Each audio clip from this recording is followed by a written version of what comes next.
Ladies and gentlemen, this is the 12th and final round. Right hand, Golovkin steps in and down he goes again. Unbelievable. Mayweather makes him pay. What a rookie mistake. A sensational left hook by De La Hoya. It's facts. I'm the best. You know what I mean? Sometimes I don't want to believe it myself, but it's the truth. I'm the best. I'm going to show you how great I am. From Southern California, this is the Last Round Podcast. Welcome back to episode 251 of the Last Round Podcast. It's been a couple weeks, so we're sorry that we haven't given you a show. We'll try to catch up on all the latest news and upcoming stuff within the sport of boxing. Jumping straight back into it, fight reviews this past Thursday.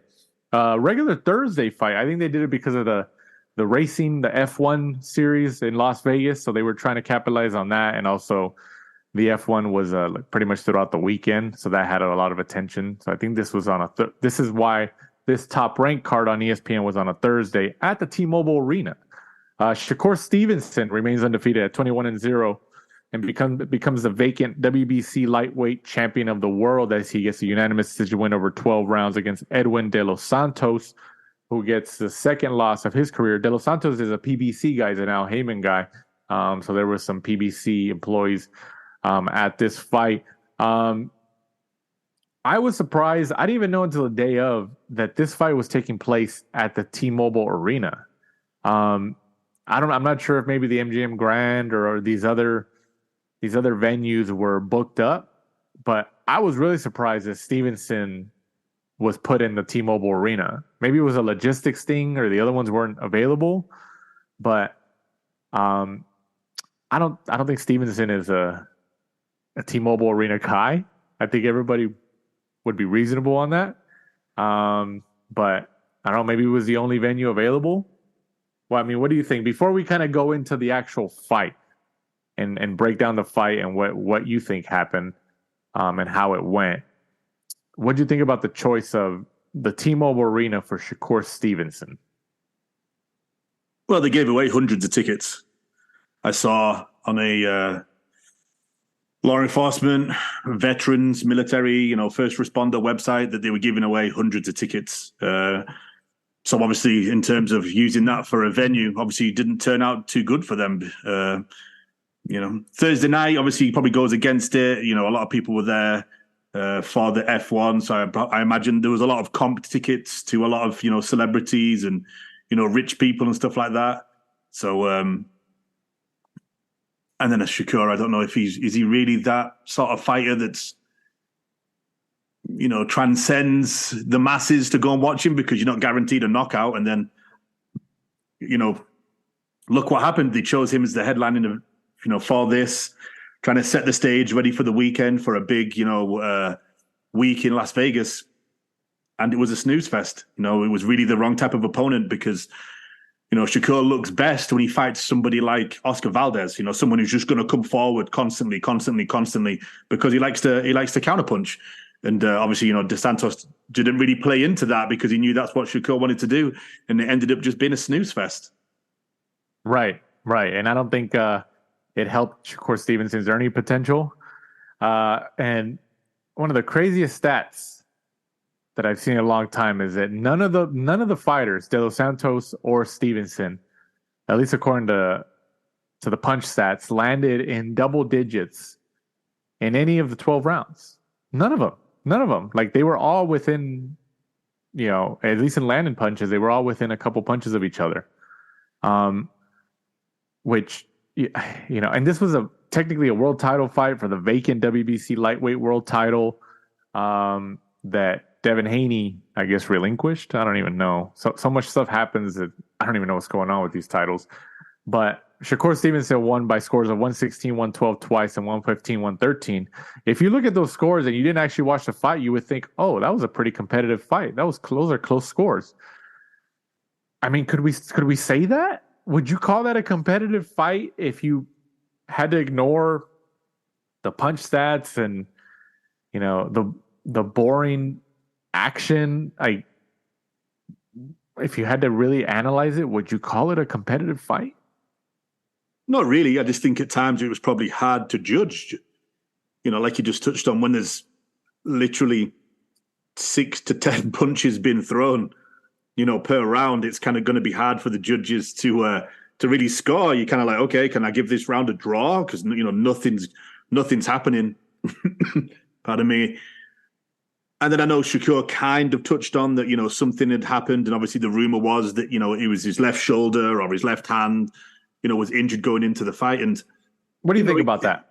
What do you think about that? Because we hear it's a time, it's a tale as old as time, as they say. Fighters always come after if they lose or if they win, but they didn't win how they wanted to. They always, well, I was injured before, or I was sick, I did have the flu, or this, and that. Like, how, if you had to just estimate, if you had to guess, percentage-wise, out of every time there's an excuse made like that, whether it's legitimate or not, what do you think is a percentage that they're actually telling the truth every single time? I mean, I think especially in combat sports, a lot of fighters, you get into the ring or the cage injured probably more often than not. It's just unfortunately that type of sport. You're constantly putting yourself in the trenches. You're sparring.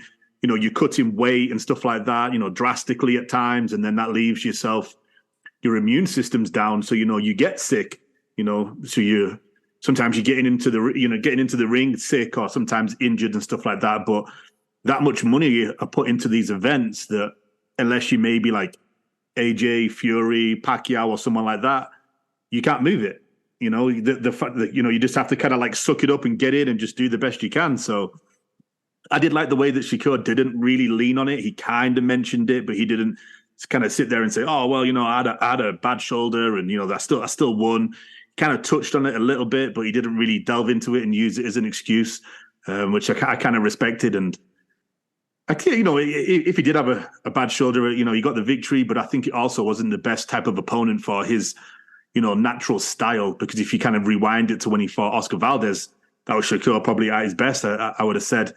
And it was a very similar fight to when he fought, is it pronounced Nakatani or Nakatani? I think Nakatani, yeah. When he fought him, similar, when fighters don't come to him, he does kind of struggle at times. And I think that's something that's, he's going to have to work on, or, maybe just kind of pick certain opponents for Shakur, especially if he's going to headline an event. Because just imagine, Shakur against someone like Devin Haney or, Gervonta Davis. Like Shakur against Gervonta Davis, man, they both choose their punches wisely and don't throw many. So imagine against him and Davis, you're going to be a similar fight. You're going to get 6 to 10 punches per round. But it's still, I think the Devin Haney fight, the Davis fight, the Teofimo Lopez fight, the Ryan Garcia fight, I think we're probably moving closer towards those than we were before. A few years ago, we were always kind of saying that each one was getting wrapped in cotton wool and, we're not going to see it. But like we touched on before we pressed record, I think, Ryan Garcia is kind of realizing now, like, okay, like I fought Davis. Okay, I lost, but I still made some fucking crazy good money. And I think he's maybe realizing now that, like, hey, even with a loss on my ledger, I'm still getting these big fights. I'm still getting these big paydays. I've lost once. What's a second loss? What's a third loss if I'm making 6 to 10 million a fight? So hopefully we do see those. He kind of has that Broner effect where Broner has losses, but he was still getting, decent paydays. Yeah, I mean, that's one thing I think boxing could take from, the UFC or, MMA in general. Just because you've had a loss, that doesn't mean, you're not sellable. You can't get in there and win. If you look back on, like we always say, look at Duran, look at Sugar Ray Leonard, look at Muhammad Ali. We still talk about those guys right now, and those guys all had losses. Exactly, yeah. And then just reverting back to the Stevenson performance here, as I mentioned, it didn't help his earning potential in future fights. And I know Stevenson's been tweeting and responding to critics and talking about this and that ever since his fight. Kind of defending himself. I think he referenced Floyd Mayweather. Like Floyd Mayweather also had some boring fights and stuff like that, and this and that. Like, I mean, I think he should have just left it. You don't have to respond to that stuff, man. Like, you still got paid a couple $1 million. Like you're doing okay. Like you're still an excellent fighter, but I don't know. And then him and Ryan Garcia, as you mentioned, they were going back and forth on Twitter. Ryan Garcia was saying, like, man, I made more money than you, like, in my last fight. And, you know, it wasn't even for a world title or something. And then Stevenson said, you haven't even fought for a world title. He's like, you know, I've won world titles in 3 weight classes, something like that. I don't even know, 2 weight classes or whatever it is. And, you know, they're kind of going back and forth. Shakur will still be talked about in years from now. Ryan Garcia won't. I think you might be right, but you never know. I mean, are people going to talk about Broner in 10 years? I feel like they are. And I feel like Ryan might have the same career. Weirdly, I think Broner might be just spoken about because of his antics more than the fact he was, I think a 4-weight world champion. You know, most of those but like those are all like vacant titles. Yeah, I mean, you know, look at Shakur. He's won 2 of his, right? And obviously this one was a vacant title, but Shakur could still go up and potentially become a 4, maybe even 5-weight world champion. And okay, this was a snooze fest, but I think we both still rate Shakur very, very highly. It's just, you know. Yeah, I think that's what he has to understand is that you're going to get criticized. He's at the top of the game, essentially, and now he's a world champion and stuff like that. But you're going to get criticized. Like, Canelo even says it in his interviews. He's just like, yeah, he's like, I get criticized all the time. He's like, he's the biggest star in the sport. You know, like when you get to the top of something, it doesn't matter what it is, but especially in sports, you're gonna have critics. If you don't have critics, it's kind of, you should be questioning something like, oh, I wonder not everybody can like you, you know, but like you said, we still rate him high, you know, Like if he fights like a Davis or a Teofimo or something, like we're still going to rate him according to what people thought prior to this fight.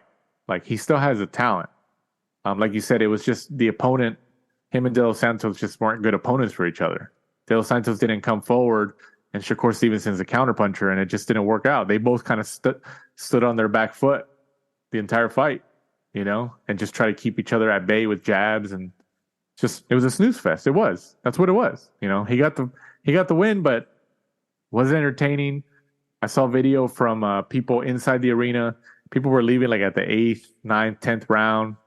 You know, they were walking up to, like, they were leaving the arena. It was over. Like, they didn't even wait until the fight was over. They just left. They're like, oh, I'm out of here.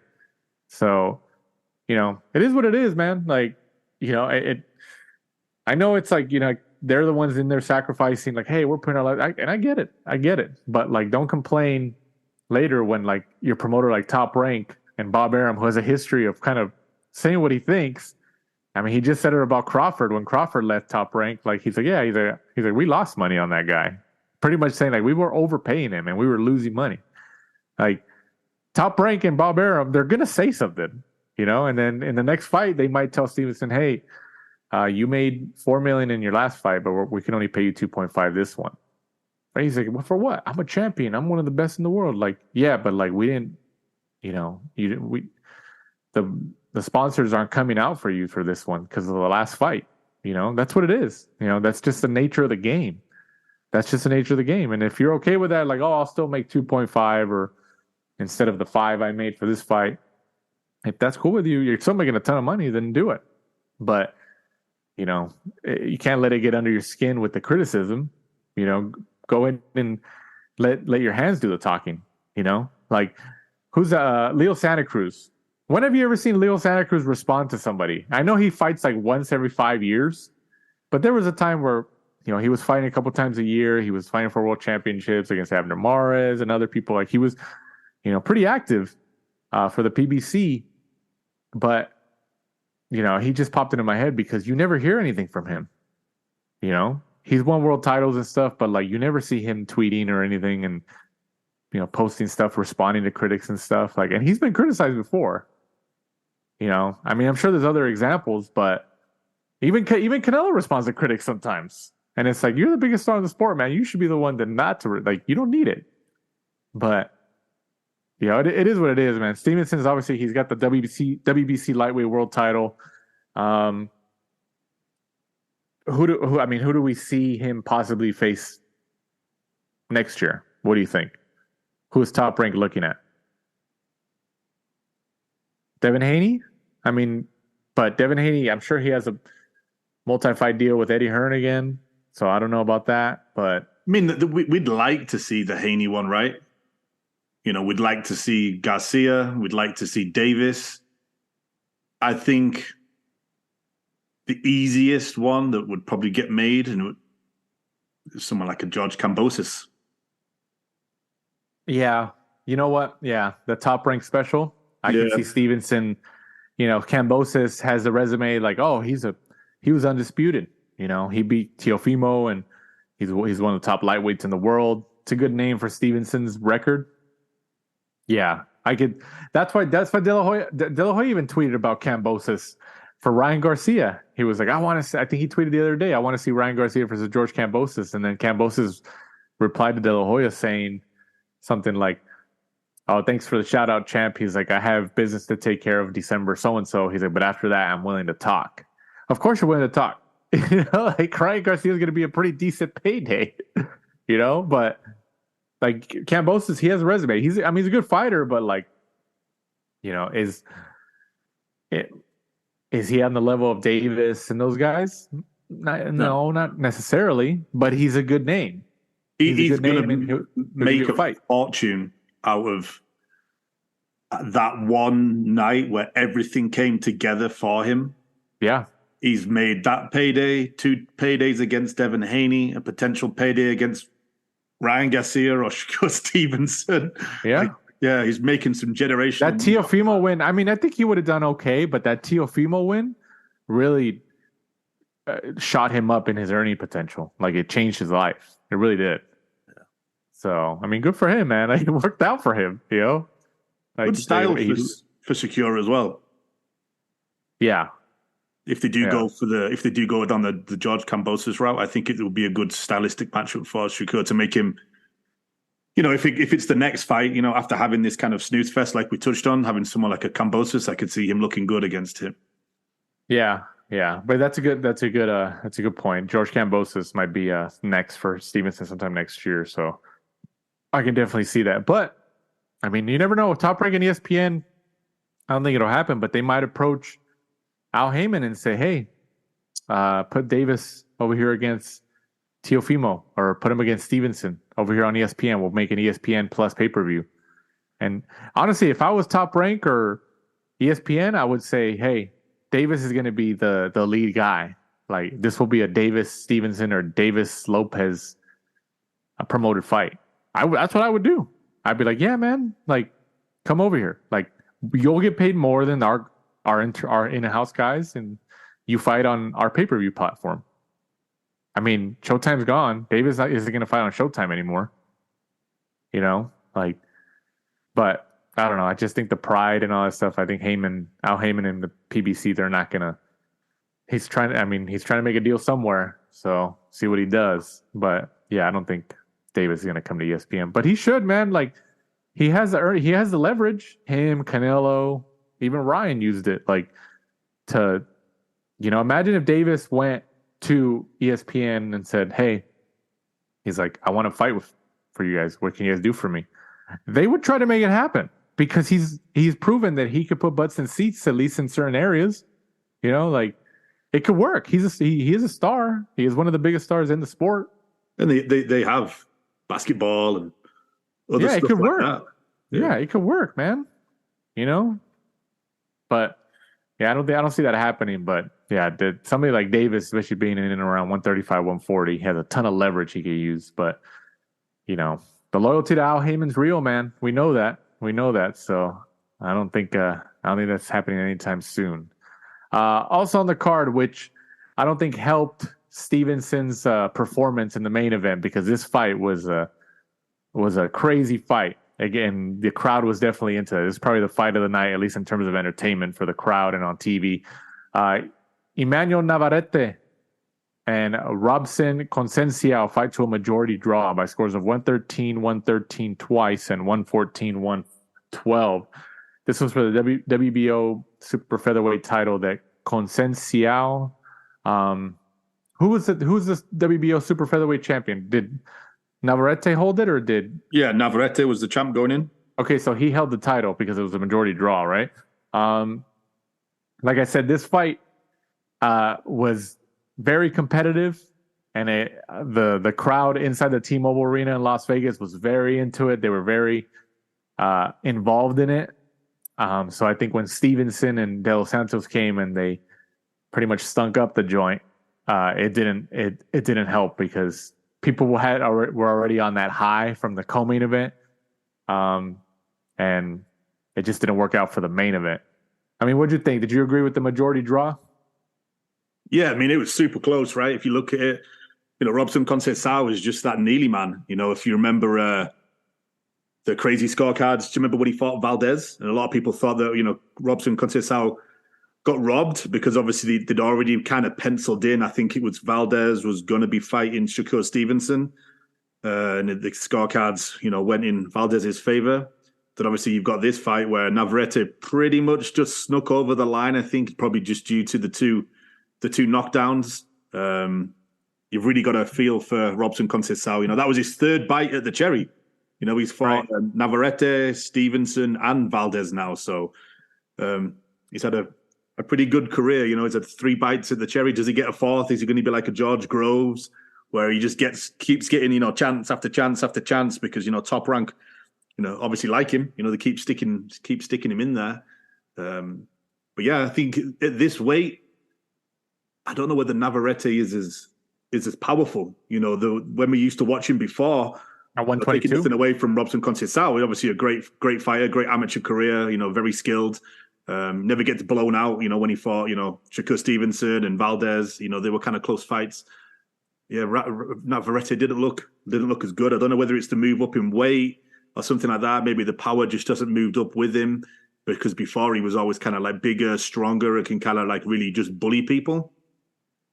Yeah, it didn't really work against Conceição, and maybe that's just due to the fact that he's so old and kind of like wiry. He's got like a good boxing IQ because he's been a boxer for so long. If you include all of the experience from the amateurs, but yeah, he managed to kind of steal his belts and run away to fight another day. I know Navarrete did touch on giving him a rematch, but I'm sure that was just to kind of play in front of the crowd, to be like the nice guy. I'm sure, deep down, him and his team are going to run as far as they can away from, Robson Conceição, unfortunately.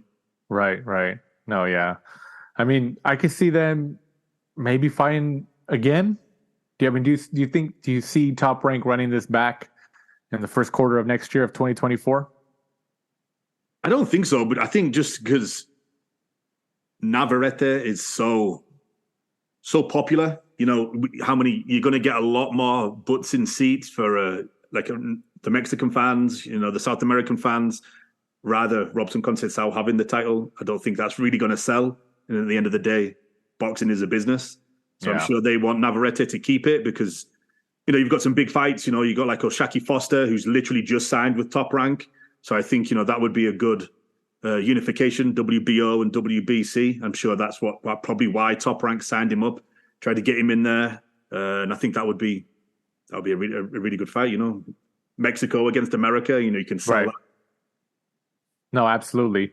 And then, going back to the actual fight here, Navarrete had actually scored two knockdowns, or at least multiple knockdowns in the 4th and 6th rounds, which if you kind of do the math, it saved his belts thanks to those rounds being 10-8. So if he didn't get those knockdowns in those rounds, he would have lost the fight. So, yeah, it was there was a lot of I guess drama if you kind of dissect it like that. So, but it was, like I said, it was probably fight of the night, at least in terms of entertainment for the crowd and the TV audience. So people were on that high for that co-main event, like, man, what a fight! Like, and then Stevenson and De Los Santos come and just take out all the air out of the room. And it's just like even if you even listen to the commentators on the ESPN broadcast, like they were even criticizing it. It's like, man, and Bradley was, and I think Mark Kriegel was, and when Mark Kriegel criticizes something, then it's like, oh yeah, he definitely doesn't like it. But it is what it is. Let's see. Moving on. This past Saturday, so this was a Thursday fight, the Stevenson fight. Now going to Saturday, from the YouTube Theater in Inglewood, California, and Los Angeles on DAZN. Diego Pacheco remains undefeated at 20-0 with a 9th-round KO over Marcelo Coceres. This was for the WBO International Super Middleweight title. This was a Matchroom Boxing USA event. It's been a while since Matchroom has come to LA. So Eddie Hearn and Matchroom here in LA, it's been a while since they've been over here. Obviously trying to get Diego Pacheco to get the Hispanic market, get the fans out. Mike, you were at the fight. How did the crowd look at the YouTube Theater, which is a fairly new? It is a new theater, so a lot of boxing fans aren't really that familiar with it. How did the crowd look? They went wild for Pacheco, for the main event. I would have said it was. I don't think it was sold out. I think the the upstairs section, was kind of sparse, but the downstairs section looked pretty full by the time the main event rolled in, and they made some good energy. They were nice and loud when Pacheco did his walkout, and during the fight, they kept chanting Pacheco and stuff like that. So yeah, it's a good atmosphere. And then Pacheco, he started the fight well. Staying patient in the early rounds. But the thing is with Marcelo Coceres, he's 36. As of that night now, with the 6th loss, he's 32-6-1. So he essentially almost has double the professional fights that Pacheco has. Or it might be, he might have a little bit over, but it's close to it. So Coceres has been in there, with quite a few people, and I think you should be able to categorize him as a veteran. But Coceres did keep the pressure up in the next couple rounds after the 4th round and the 5th. And Pacheco, I always think he's a little older, but he's only 22. He's only 22. So, and you also got to look at it like Eddie Hearn and Matchroom and DAZN must have a lot of praise and a lot of confidence in this kid, having him headline his own DAZN card. I mean, because he's not really that known. He's not. I wouldn't even say he's like that really. He's not known. He's not a box office guy, not even close. But they're having him headline, do we know what I'm sure we can find it, but do we know what the purses were for the main event? Well, I can't remember. I'm assuming it wasn't more. I'm assuming Pacheco didn't get more than maybe 250,000. Yeah, I'd be surprised if it's around there, like 150 or something, probably. Yeah, for like his first kind of headlining event in LA in a small theater. Yeah, I would have said that's about right. Right. So, if the pay was a little lower, then maybe DAZN and Matchroom maybe made some money off of it. But who knows? But you had, they obviously see something in Pacheco where they're having him headline his own card in Los Angeles on DAZN as the main event. Do you have that same confidence? Do you see something there? No, I do 100%. I think he did well. If you look at Casillas' record, Casillas arguably beat Billy Joe Saunders back in the day on that YouTube card. That was also I think it was at the Staples Center. That's right. And he also pretty much beat, but was robbed against Edgar Berlanga. Was that like a year ago, 2 years ago? He fought Berlanga, and then obviously, Berlanga's obviously now with Matchroom. You got Pacheco. You just got to decide, what are Matchroom going to do? Are they going to stick, Pacheco in there with Berlanga, and then later down the line the winner gets Canelo, or are they going to keep Berlanga, give him a couple of fights where he looks really, really good, and then kind of cash him out against Canelo? That's the thing. I was talking to Pacheco before the fight, and he said that he wanted Berlanga for this fight, and he said that hopefully if he wins, and obviously he did, he would like Berlanga in his next fight. So we'll I don't think that happens. I think Berlanga is gonna, because he hasn't made his debut under the Matchroom banner yet, has he? Or he did? I think he did. He do one fight in New York? Did he? Oh, I think you're right. I think he did one fight. I think he's done one fight against someone like a lesser. Right. Yeah, I think you're right. Yeah, you're right. Yeah. I mean, I think Berlanga, especially because he got signed and there was so much attention around him, I think that he's gonna look at Pacheco with like an ego and be like, "Nah, man, like you got to do more work, kid. Like kind of look at it like that. Even though, like, I think that's a good matchup. I really do. I think that both of them fighting would actually be. Pacheco has a really good shot at beating him. I think Pacheco smokes him pretty easy. Yeah? Yeah, I think Pacheco batters him. Oh, wow. And that's why I wonder, because it's like, okay, like how much is Berlanga earning? You know, are they giving him fights early on where Matchroom are, essentially losing money because they want to do the big Canelo and is it Puerto Rico? Is that where? Berlanga, I think he's Puerto Rican, yeah. Yeah, I think they will probably want to do like a New York, Canelo, Puerto Rico celebration, later down the line. And is that the reason that we won't see, him in there against someone like, Pacheco, where I think Pacheco will knock him out. And then they kind of like, okay, like we've invested all that money in Berlanga and now we're going to get nothing back. Right. Yeah. Well, I think they're, if you look at it from Eddie Hearn and Matchroom's perspective, they got two guys, Pacheco and Berlanga, 168 pounders, young guys who like, okay, well, one of these guys hopefully pans out, in the long term. And everything, I think if you had like, some secret conversations, off the record conversations with Eddie Hearn, where he really gave you his opinion, I think he would say that Pacheco is the one that would have the most potential long term. He won't say that publicly, but I mean, I think if you asked him off the record and he really trusted you, I think he would say that. But I mean, I think you're right. Like I don't think Berlanga is going to want to fight Pacheco.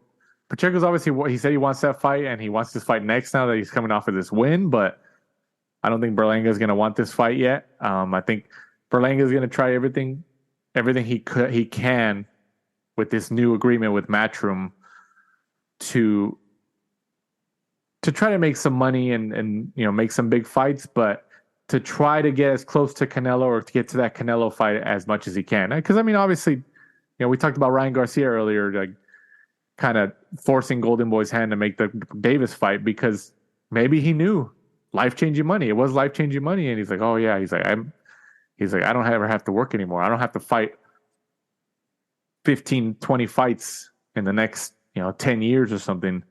If I fight this one fight, I'm going to make all this money. That like maybe Berlanga sees it like that. I mean, Top Rank obviously gave up on him, or I don't know. I know there was like a issue there, but and we know the reputation that Top Rank has. So I don't know. I don't think Berlanga is going to want to fight Pacheco. I think Berlanga looks at himself like as a bigger fish, and he's probably like, oh, Pacheco has to earn his worth, and Pacheco's going to try to, his goal is obviously getting a Canelo payday. So, I mean, yeah, I think Pacheco's going to still have to have a couple more fights under the Matchroom banner, probably as headliners. Do you think they're going to keep headlining him in LA? Maybe Texas, LA? I could see them doing it like once a year, maybe. The problem is you've got with Pacheco is he's already like super highly ranked, and he's still really young. So it's like, where does he go from here? Like the only one I can think of that would be easy to make, that's like a Matchroom fight, and that they could even do it in the UK because Pacheco headlined a card in Liverpool. Someone like a John Ryder, right? Because on the off chance that Pacheco gets him out of there, then he can start saying like, "Hey, Canelo never got rid of him."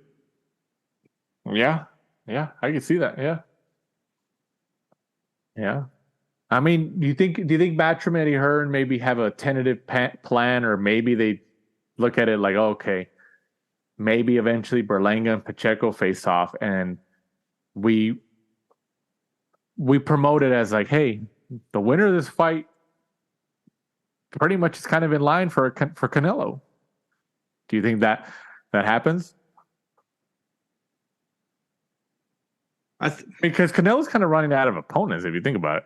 I think they should, but I would imagine when they signed Berlanga, they probably told him, we'll give you a hey, welcome to Matchroom fight, which was his fight against Jason Quigley. Yeah. Then something a little bit harder. And then the third fight is going to be your big Puerto Rican payday against Berlanga in New York. Sorry, against Canelo in New York. You think by the third fight, really? I don't think I it's can't that. remember how many fight deal it was, but because like we said, like at the end of the day, I'm sure they're paying him big money, and like, do you want to? Because it's a business. We're kind of looking at it as a fan, but also as a business, right? Right. You got to look at it like, do they really want to put all that money in with someone like Pacheco? And I think Pacheco sparks him, and I think it's pretty easy. Man. And then they've lost all that money. They've lost all that money, and then if do they have another couple of fights and they throw in Berlanga a few $100,000 or whatever, and he's fighting nobodies. So you've got to look at it like that. It's like, what's his contract like? What have they told him? Have they guaranteed him a Canelo fight? Something like that. Because, good fight for Pacheco would be, like John Ryder, like I said, or even like a Jaime Munguia. But, there's been, how long have they been talking about Berlanga against Munguia as well? You know what, though? Like, but I wouldn't be surprised if we see Munguia versus Berlanga next year. Like, none of them have fight scheduled right now. They really haven't talked about them.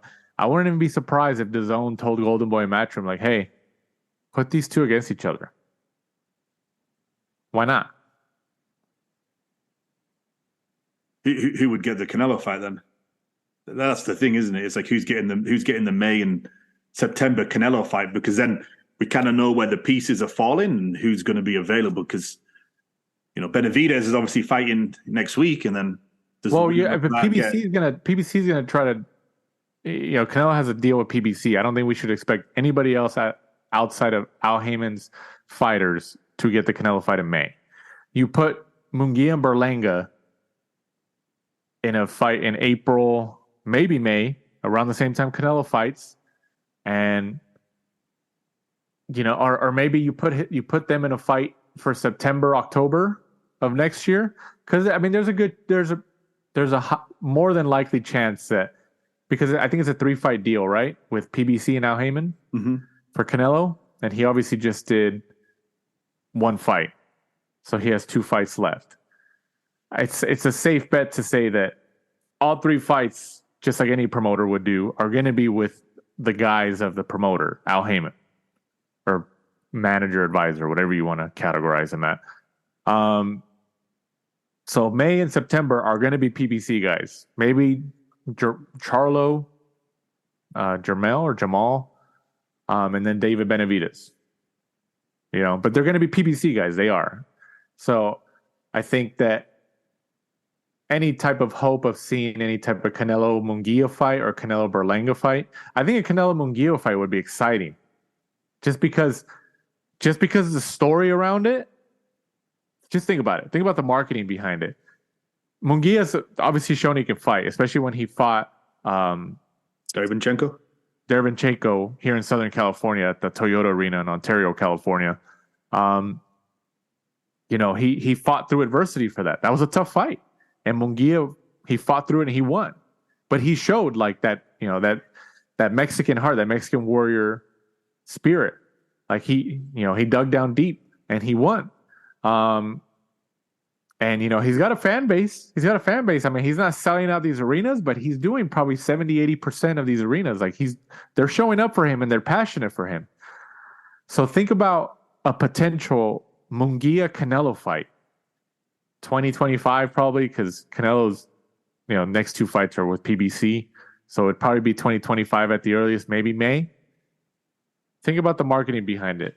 Two Mexican warriors going at, both born in Mexico, both at 168 or whatever the weight is. It'll be 168. And Munguia is essentially one of the biggest fighters for Golden Boy now that Canelo left. So it's kind of like, is it kind of Golden Boy, Oscar De La Hoya against Canelo? Think about that marketing. And the Mexican fans will buy that fight. They will buy that fight. You put that in Vegas and people will show up for that fight. I mean, Canelo already sells, but they'll show up for that fight. I mean, when's the last time Canelo's fought? I mean, I can't even think. When's the last time he's actually had a chance to fight a Mexican fighter? Chavez. That was 2017. So that's the last one, right? I think. Yeah. And look at how well that fight. I mean, I know Chavez had a name, You know, his dad's name's attached and stuff like that. But just think about that auxiliary marketing that was around that fight. Chavez's dad was huge. It was De La Hoya against Chavez in the 90s. And so that was attached to the marketing. And so other people it was a generational fight, was it because generations of families watched that fight together. How big? I didn't live over here then. How big was that? That was huge. Yeah. That was huge. That was huge, man. Like, what year was it? 2017? I think it was 2017. Yeah, because right after that fight, right after he beat that fight, they announced like the Triple G fight in the ring at the T-Mobile Arena. Oh no, I did live here then. Yeah, no, I think you were here. Yeah, you were here. Yeah, that was a huge fight, man. That was a huge fight, and I think that was like I think that was the last million buy rate HBO fight. I think it was. So I think you're right. Yeah. Or it might have been Canelo Triple G1. But I know they came out with like a press release saying it was $1 million buys. So which didn't surprise me because there was just so much marketing behind that, and then everybody was talking about, at least in Mexican culture and stuff like that. It was a huge fight. Culturally, it was a huge fight. I mean, obviously, it didn't pan out. Like Chavez just didn't put in the effort, but the lead up to that fight was huge, man. It was huge, and they did a lot of like Spanish media and stuff. It was big. It was big. I'm not saying Munguia Canelo gets to that level, but I think it's the next best thing, and they could use it as like, yeah, Canelo hasn't fought another Mexican fighter since he fought Chavez in 2017, and people would be like, and Munguia's not Chavez. Like Munguia comes to fight. Who do you think crosses over more to the Mexican culture? Benavidez or Munguia? Munguia. Because he was born in Mexico? Yeah. And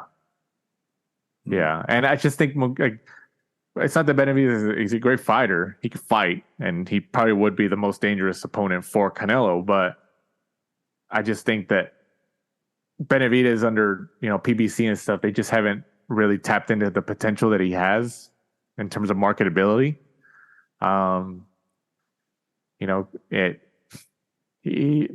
He should have been fighting like in LA a lot, and Benavidez could have, because he speaks Spanish. He's bilingual. Like he can speak Spanish, and he does Spanish interviews and stuff. And like he could have a fan base, but he doesn't have the fan base that he should have because he has the potential. Well. Say it again. He interviews well.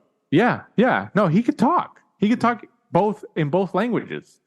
So, yeah, I just think that there's a lot of potential for him that just Al Heyman and PBC just haven't been able to tap into. But he has so many fighters, like that's been the consistent issue over there. But I think that I think Munguia crosses over a lot more. But a Munguia Benavidez fight would be exciting too. Like Canelo Benavidez, Canelo Munguia Benavidez. Those are the three guys right now. If you talk about exciting fights, you talk about it. I mean, think about it. Involving Canelo or at 168 or whatever the weight class is. Think about something that you're like, oh wow, that's intriguing. Like that. Those are going to be exciting fights around that weight class. Who else could you think of? Canelo against Munguia, Canelo against Benavidez, Benavidez against Munguia. Like, think about like entertainment. You're going to get it, because all those guys are going to fight. They will fight. It's not going to be a Stevenson de los Santos fight. All those guys will come to fight. So, and I think Berlanga's trying to get a piece of that, which that's why he signed with Eddie Hearn. I mean, I think we all know that. And I'm sure Eddie Hearn utilized the Canelo leverage. Like, hey, look, your best bet. He's like, Canelo, we have a tight bond with him. I know he's with PBC right now, but he's going to come back.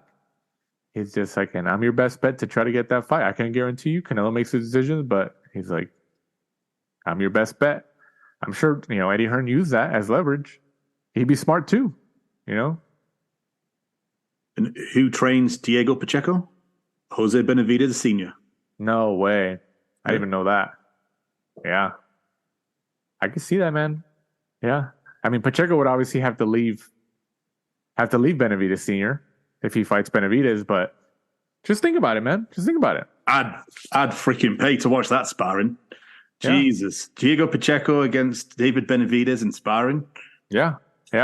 He's getting good work, man. He's getting good work. Yeah, man. And Pacheco's a big, this is a 168 fighter at 22 years old. So is he going to get to cruiserweight? I asked him on Saturday. He said light heavy. Really? He's at 22. I think he's just naturally very, I don't know, because his family are big. His brother's big and his dad's big. But he said he would get to light heavy because he's very tall and skinny. So maybe he just naturally isn't as broad as his brother and his dad. But yeah, I did ask him and he said light heavy. Yeah, well, maybe. Yeah. But yeah, I think he needs to capitalize on his earning potential now while he can make 168 and he's got Canelo, Munguia, and all those guys around him. I think he needs to capitalize on that because when it's like we've seen in anything, especially fighting, when you're young, you can make these weight classes, but as you get older, your body changes and you're going to have to move up. So I asked him, I was like, hey, last time I saw him was before he fought in Liverpool. And I was like, hey, how did you like England? He's like, oh, it was all right. He's like, it was easy to make weight because the food's shit. That's funny. That's funny. Yeah, well, he's Mexican, man. It's a little different for him. Also on this YouTube theater card in Inglewood, California on DAZN, Jonathan Rodriguez gets the first round KO over Cal Yafai. This is for WBA Intercontinental Championship. Yafai actually announced his retirement following this fight. So he's had a pretty good career at 27-2. So he was in some pretty big fights and stuff like that. So good luck on his retirement to Cal Yafai, obviously. And then also on the card, Erica Cruz Hernandez gets the majority decision win over Myrlyn Rivas. This was for the WBA Super Bantamweight Championship of the World. So this was the only world title fight on the card. It was a majority decision. What'd you think about it? You think it should have went the other way? It was one of those ones where it was kind of, I haven't seen the punch stats, but from watching it, I thought Cruz maybe landed more, but there was nothing behind the punches. Whereas I thought Rivas, when she connected, she had a lot more power, I thought, behind her punches. So, yeah, I mean, I'd honestly have to watch it back. And at times, obviously, when you sat ringside and stuff, sometimes you are kind of like weirdly a little bit too close. Yeah. Sometimes it's better to be a little bit further back or, to watch it on TV to score it. But I haven't honestly watched it back. But from my first initial watch, I thought Rivas took it just from, if it was like a computer game and they had an energy bar, I thought Rivas probably would landed the heavier shots and would have taken more off Cruz. But I've only watched it once and I haven't seen the punch stats, so it's gonna hard to say, I guess.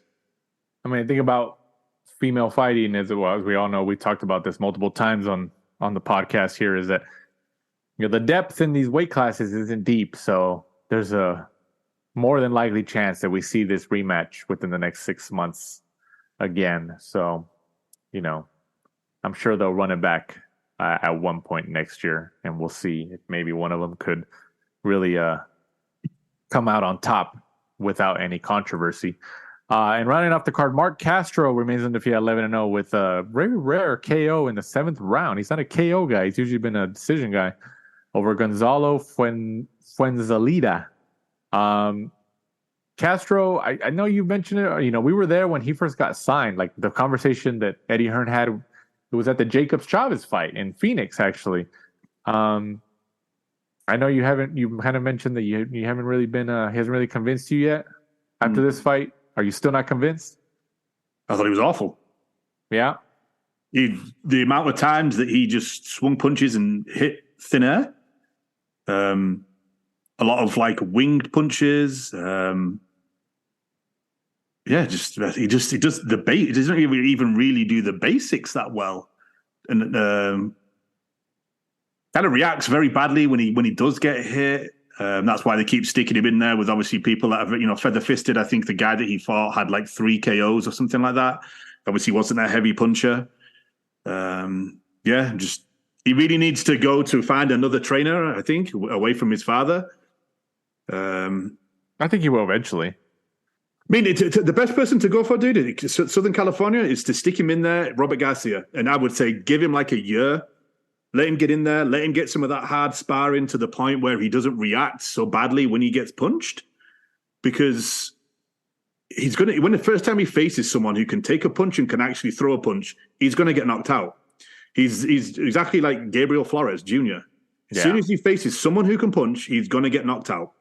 And the fact that they haven't seen it so far is beyond me, because I can see it. He doesn't do the basics well. He was a good amateur, but he hasn't transitioned at all into the professional ranks. Right. And his dad needs to be the bigger person and tell him, like, hey, I've taken you as far as I can, and you need to go to someone like Robert Garcia, and they need to just get him in there. Or even Joel Diaz.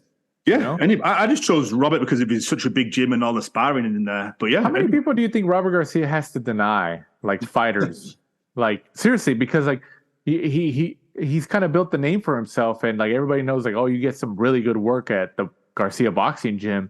Yeah. Like, you know, that Lex has told us about it. He goes there. Giovanni Santillan was going there twice a week from San Diego in preparation for the win that he got over Rocha. You know, we've seen other fighters, obviously, like, you know, they've proven, Robert Garcia and that gym have proven to have an incredible track record in terms of the wins that their fighters have had just by training there. You know, even fighters that aren't really necessarily trained by him, but they go and get sparring there, and they get, like, you know, some of the wisdom from him and the gym there. And they live there. Yeah. There's a house in the front, and in the back is a gym. Because we've been there. And, you know, look at Virgil Ortiz. He just returned back to Robert Garcia. You know, like, what does that tell you? You know, everybody said he should have never left. But, you know, look at that. Like, he returned back. He's like, oh, you know, maybe because they realized, like, I should have came back, you know, like, but you look at that. He came back because he should have never left. Like, that was like, he's making you the best version of yourself. But I think you're right. Like, you know, but I wonder, like, asking the original question, I wonder how many times Robert Garcia has had to deny people from coming. Like, hey, man, I'm just too busy. Like, I got too many fighters, or, oh, no, I don't have time to give you some sparring, man. I'm sorry, or something. You know, like, because you would think, like, I mean, if you think about it, you think his gym is a lot busier than, let's just say, like, Freddie Roach's gym in Hollywood is very busy because of where it's at and the history and all that. But is it busier just more for people to work out? I mean, obviously there's fighters there, but there's a lot of people there to go to work out. But I think Robert Garcia is busier with actual fighters. Yeah, because I think they now do, like, child classes. Right. But it's mainly just like obviously an amateur and professional gym. Right. Whereas Wildcard, you'll just get kind of celebrities and guys that want to go and kind of hang out, but they want to, like, rub shoulders with a lot of fighters. And obviously they have a big stable of fighters there where, you know, a lot of his assistants will go, and, you know, and Freddie, you know, won't go unless it's like a bigger name. Right. But yeah, he's also older too, so I would say it's better situated. You know, being in, like, Riverside, it's not like crazy busy. It's easy to get parked and stuff like that. You know, right. For the Robert Garcia gym, and it's, you know, it's huge. It's sponsored by Adidas. Yeah, he's got the stuff all over that gym, huh? Yeah, I mean, it's a big complex now. Yeah, and he expanded too. So yeah, it's huge. Yeah, no, you got to give it to them, man. You know, they found something over there. Moving on to fight previews. This upcoming Saturday, the 25th of November, from the 3 Arena in Dublin, Ireland, on DAZN. So DAZN goes from LA to Ireland 1 week to the next. In a rematch, Chantel Cameron, 18-0, puts up her undisputed super lightweight titles against Katie Taylor, who looks to avenge her only loss against Cameron when she lost her titles. Do you think this ends the same? What do you think? I think so. I think from the first fight, I think Katie Taylor would have to change so much.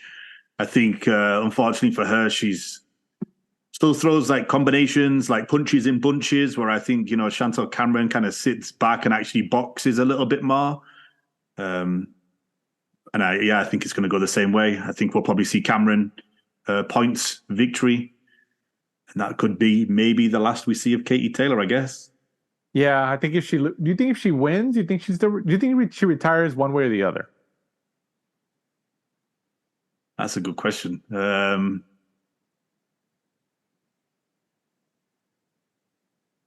If she wins it, maybe we'll see her Amanda Serrano. Yeah, obviously that's obviously the biggest payday. Yeah, they kind of agreed like the rematch, and then obviously Jake Paul and Eddie and stuff like that. And I don't know, maybe if that's an astronomical payday, maybe Katie Taylor's like, you know what, I've got one more just due to the money's so big. Yeah, but yeah. I think if she loses, I think we may see the back of it because there's not many people for her left to fight. Right.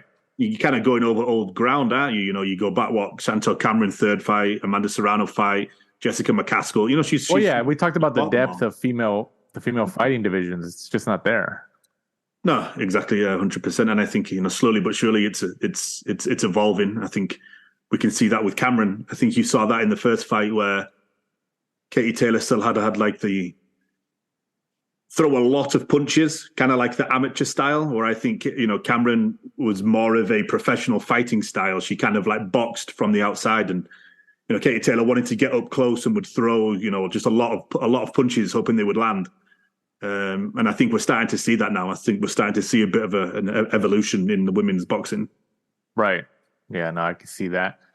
And also this upcoming Saturday from the Michelob Ultra Arena in Las Vegas, Nevada on Showtime pay-per-view. As of right now, I believe this is the last Showtime pay-per-view ever. So came and went. Unfortunate, but it is what it is. David Benavidez, 27-0, goes up against Benavidez-Andrade, 32-0. Andrade finally gets the big fight that he's been yearning for years. He was with Matchroom and Eddie Hearn and Canelo. I mean, I think if you ask people about Andrade, like fans and stuff, like he's probably most known for the little spat that he had with Canelo after Canelo's win against Billy Joe Saunders. So Andre's been trying to get a fight, but people don't want to fight him.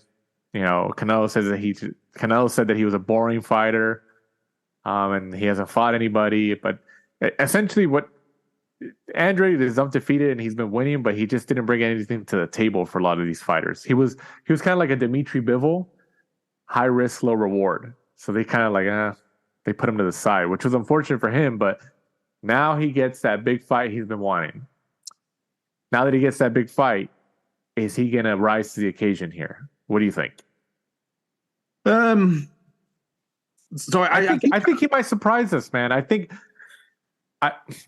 Benavidez is the favorite, but I don't know, man. I think Andrade is. I think he's going to give it a shot. So it's going to sound like a strange answer, but Andrade has the perfect style to beat Benavidez because he's very elusive. Benavidez likes to kind of like walk you down. He's like a juggernaut, like the Terminator. He just keeps coming, and he's always so big, so strong, kind of just like pulverizes you into a stoppage. And Andrade is very good, like boxing on the back foot. He has that wide stance, very elusive, can box, get out of range, very good. But he takes time off. He takes rounds off. He kind of goes to sleep. How many times have we seen him in certain fights where like he's got the person pretty much out on their feet in the first, second, or third round? Yeah. And he doesn't jump on him. He just kind of like takes rounds off and just kind of coasts and stuff like that. And I think that will be the downfall of him, and due to the fact that he's not fought for 2 years or something like that. It's been a while. He's been inactive for a while. I think he'll probably start really, really well.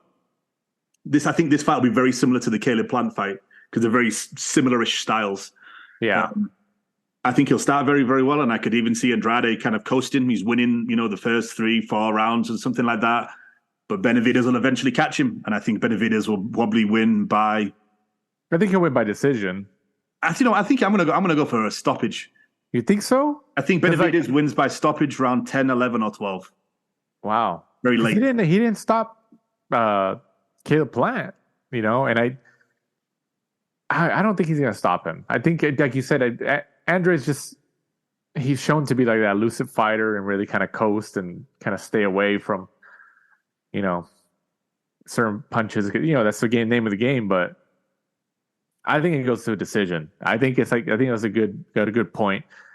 It'll be kind of similar to a Benavidez Plant fight. I think Plant was a little bit more competitive and really found some moments, but I don't think Andrew is going to be like that. But it'll be along those lines. I think you had a point there. I think, looking at his record, I think this is the first person that Andrade's fought that you would class as someone that's heavy-handed knockout. Probably. Looking at it now, because his last 3 fights, he got Nicholson, Quigley, Liam Williams, Luke Keeler, Selecki. None of those are heavy-handed fighters. And I think this is kind of a big step up, I think, for Andrade, which sounds crazy, right? When he's like a 2-weight world champion.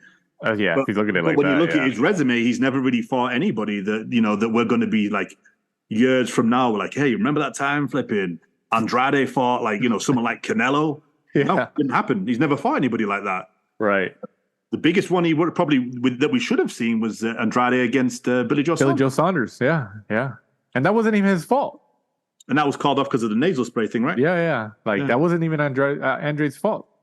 Yeah, so he's kind of had a very unusual career. The fact he's 154 world champion, 160 world champion, and he has a very thin resume. In my opinion, Well, it's kind of like 10 years from now, when we're talking about a fighter, we're going to be like, hey, remember that time he fought so and so? Like, man, that was a great fight. He was also a world champion and stuff like that. And that's how I like to judge it. And we've not really got that. This is probably the biggest fight, of his career so far. And he's 35? Just about. Yeah. And also one other thing that I want to mention about Andrew that has nothing to do with the fight, but it has to do with his name. So he's been saying for years it's pronounced Andrade, but he's done interviews where he says, no, now it's Andrade. He's like, oh, I want to put like a little French and like, what the hell? Like, what is going on here? Like, he's been saying Andrade. Like, he says Andrade. I've heard him in interviews over the years. And now he's been saying Andrade. Like, there's even reporters and, I think I heard a Chris Maddox interview where he calls him Andrade. I think he asked him about it. It's like, what? I don't get it. Like, what's the point of saying that? But I don't know, man. I thought it was interesting. I'm not sure what the reasoning behind that is. I better just touch on he actually fought in January. I forgot he fought Damon Nicholson, won by a 10-round unanimous decision on January 7th. So, okay, he hasn't been out the ring. Okay, he's had one fight in 2 years. So I'll take that back. I'll change that. 11-month layoff if you look at it like that. So right. pretty close to a year, but it is what it is. In the co-main event, Subriel Matias, 19-1, goes up against, all right, let me check this one out. Shojahan Ergashev, 23-0. This is for the IBF super lightweight title of the world. This might steal the night there. I don't know too much about Ergashev, but 23-0, sometimes those unknown guys, you never know. And then also Hector Luis Garcia, 16-1. His only loss coming against Davis. Gervonta Davis goes up against Lamont Roach, 23-1-1 for the WBA Super Featherweight Championship of the world.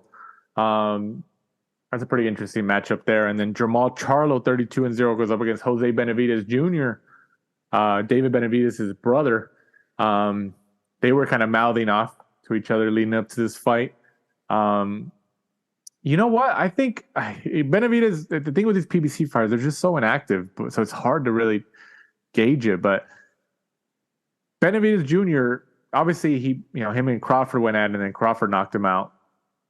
But is it wrong for me to think that maybe Benavidez Jr. might have a shot here, like to actually win, just because Charlo has been inactive and has dealt with like a lot of personal issues, like that maybe that affects him? And what do you think?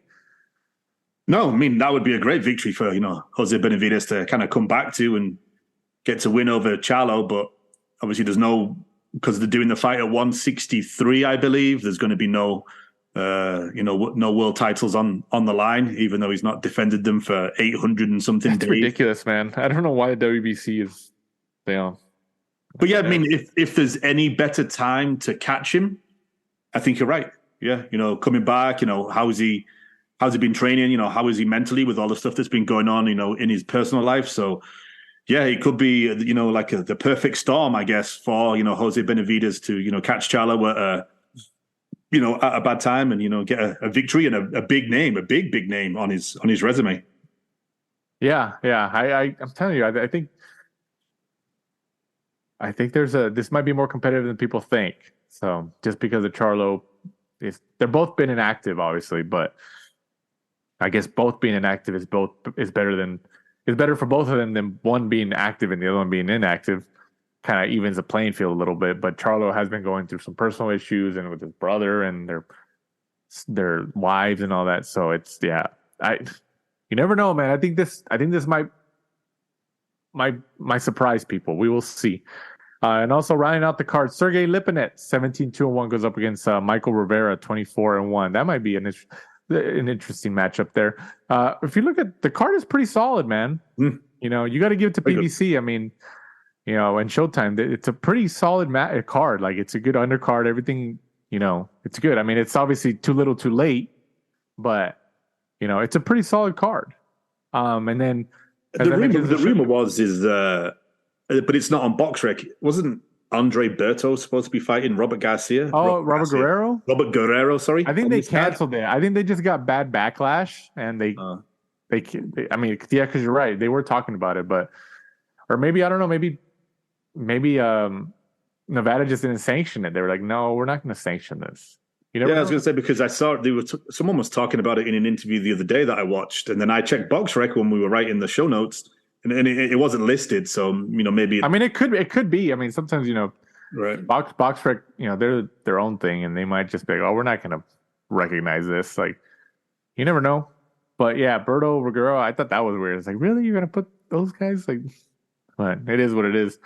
News and notes section of this week's episode of The Last Round. Arnold Barboza, was a couple weeks ago, but we're trying to catch up on some news. Has signed with Golden Boy Promotions after leaving Top Rank. I think we all know why. I think because he wants that Ryan Garcia fight, that payday. I mean, what else could you think?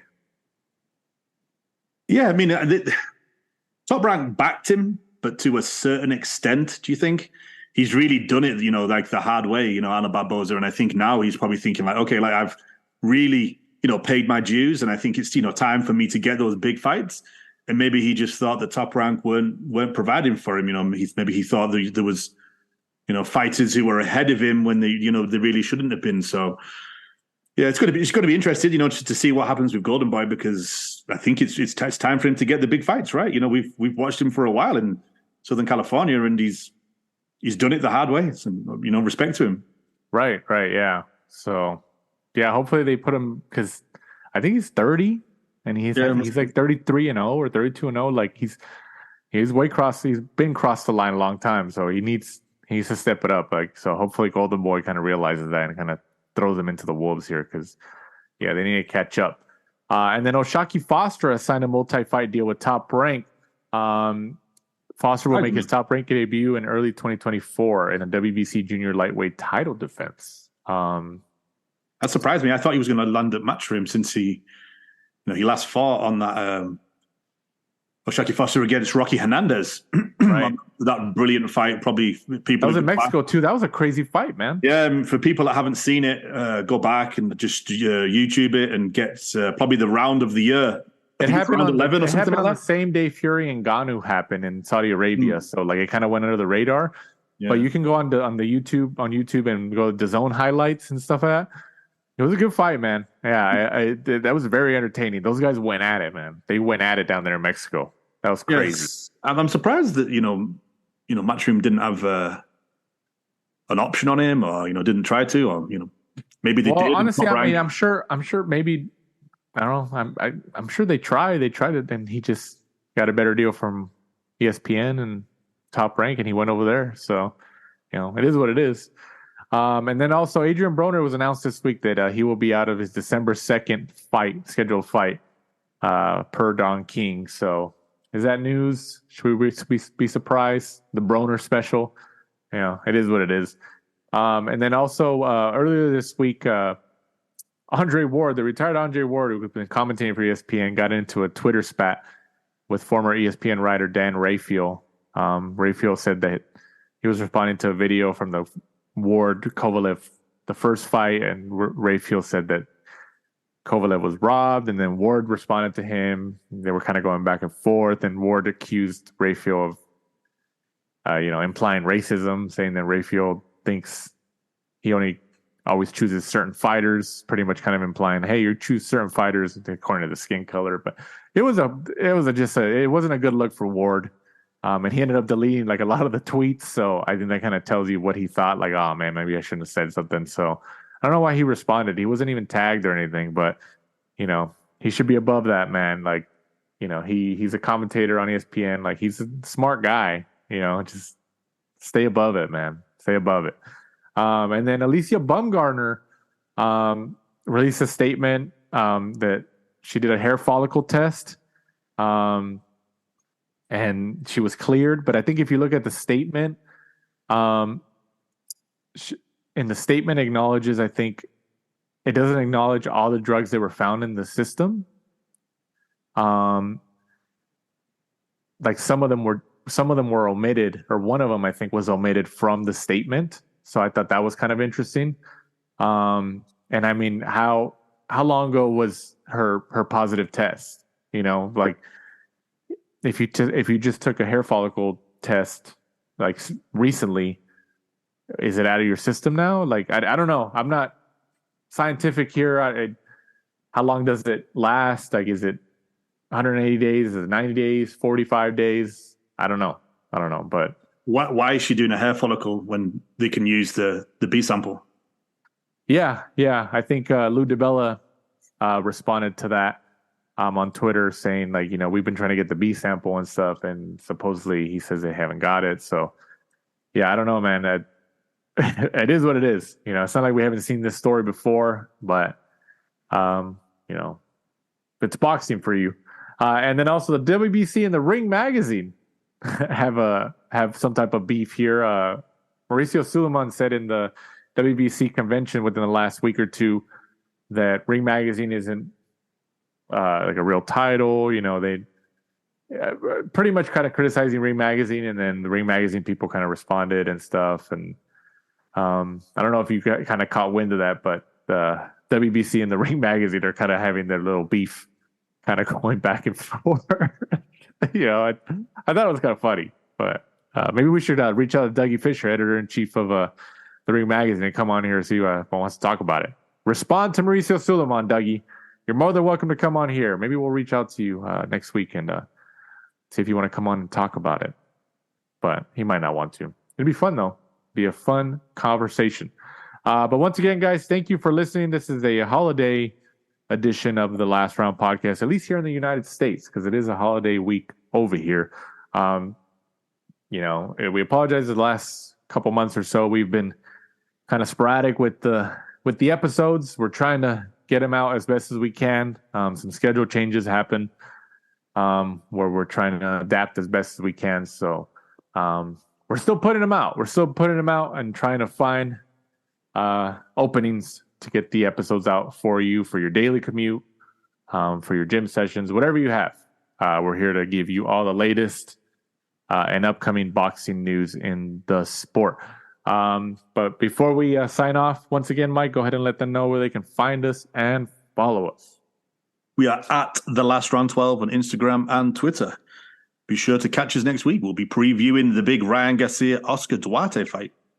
Oh, yeah, that is coming up, huh? We had a couple pretty good fights coming up in the next couple of weeks, too. December's a pretty decent month. End of November, December, got some pretty good competitive fights coming up.